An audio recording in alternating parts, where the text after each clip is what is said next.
Shalom saudara, selamat bergabung dalam Air Hidup The Series, episode ke-7. Tentunya kami akan selalu membawakan tema baru dan unik untuk Anda. Dan pasti selalu ada pesan baru dari Tuhan untuk hidup kita. Sebagai orang Kristen atau sebagai umat Tuhan, kita tidak punya alasan untuk kekurangan harapan. Kristus telah menunjukkan keteladanan dan firman-Nya. Ayo, jangan pernah berhenti berharap, karena tidak ada yang mustahil di dalam Dia. Saksikan video ini sampai akhir dan mari kita bersama-sama merenungkan firman Tuhan. Tuhan Yesus memberkati. Salam metanoia meno peripateo.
dapat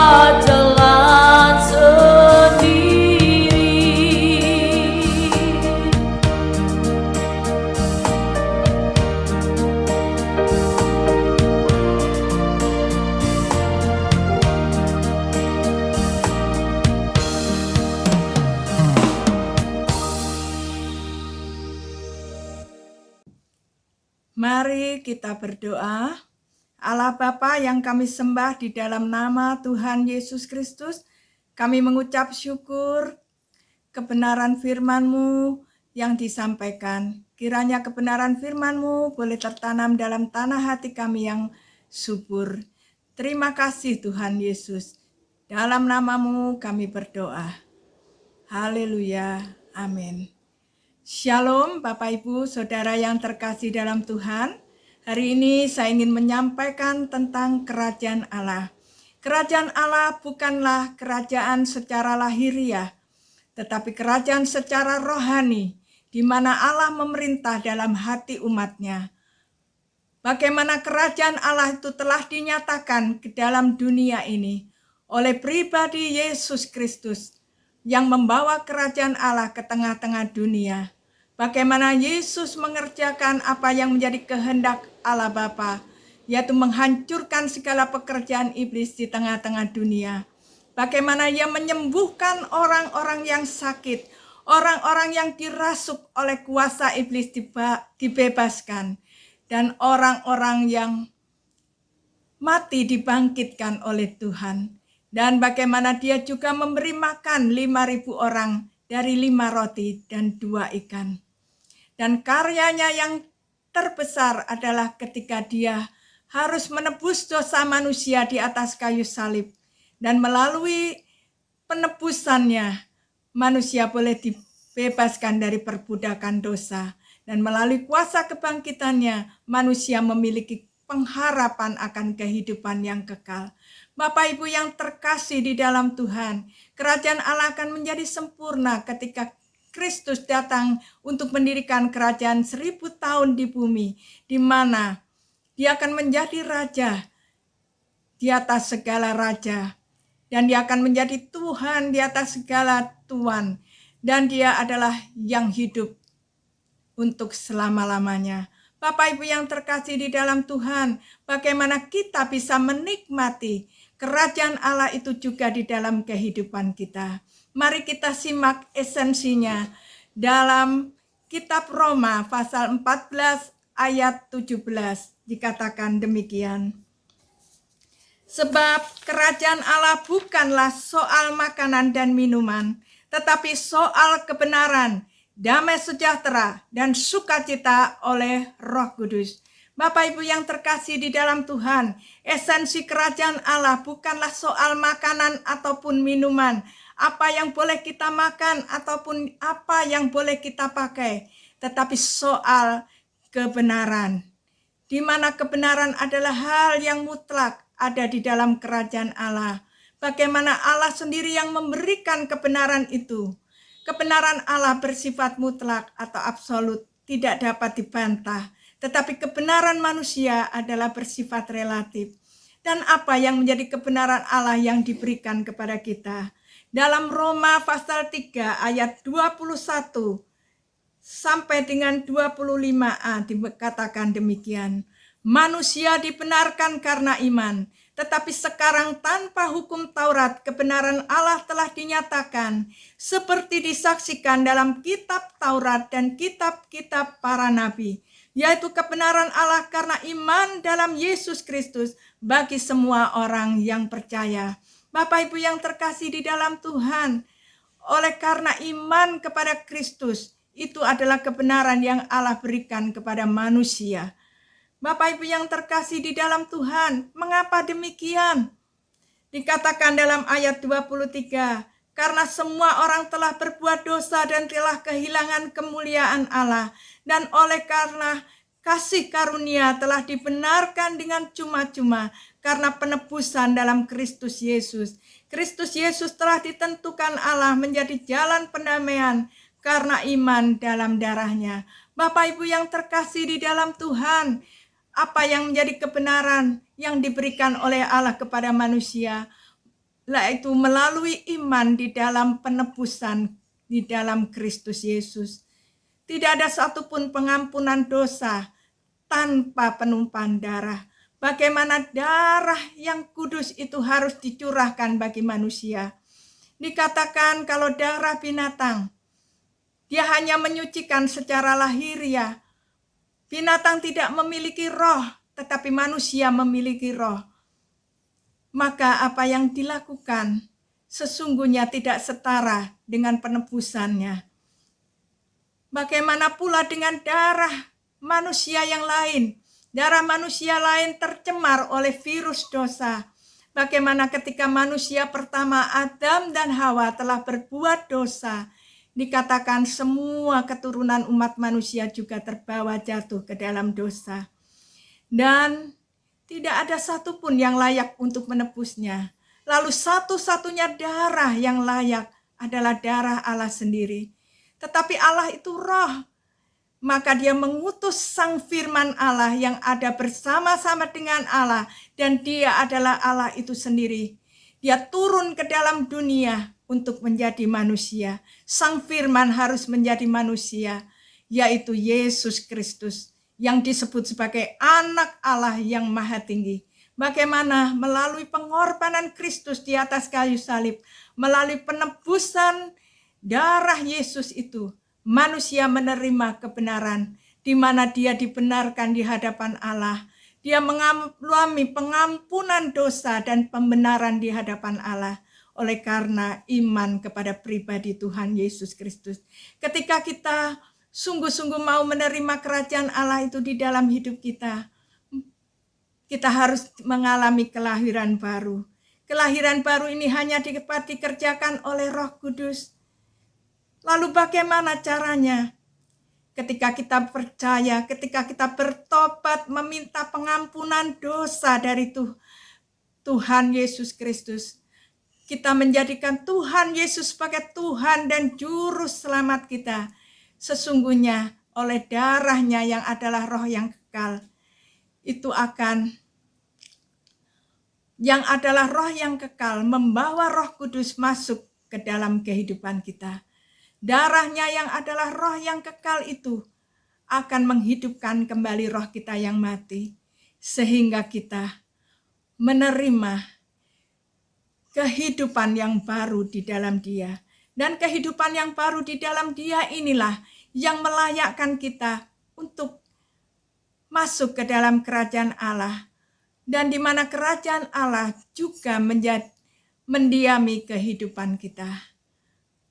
Oleh karena itu, mari dengan sungguh-sungguh kita bertobat dari segala dosa dan kesalahan kita, dan kita belajar sungguh-sungguh untuk menerima sang kebenaran, yaitu pribadi Yesus itu sebagai Tuhan dan Juru Selamat dalam hidup kita.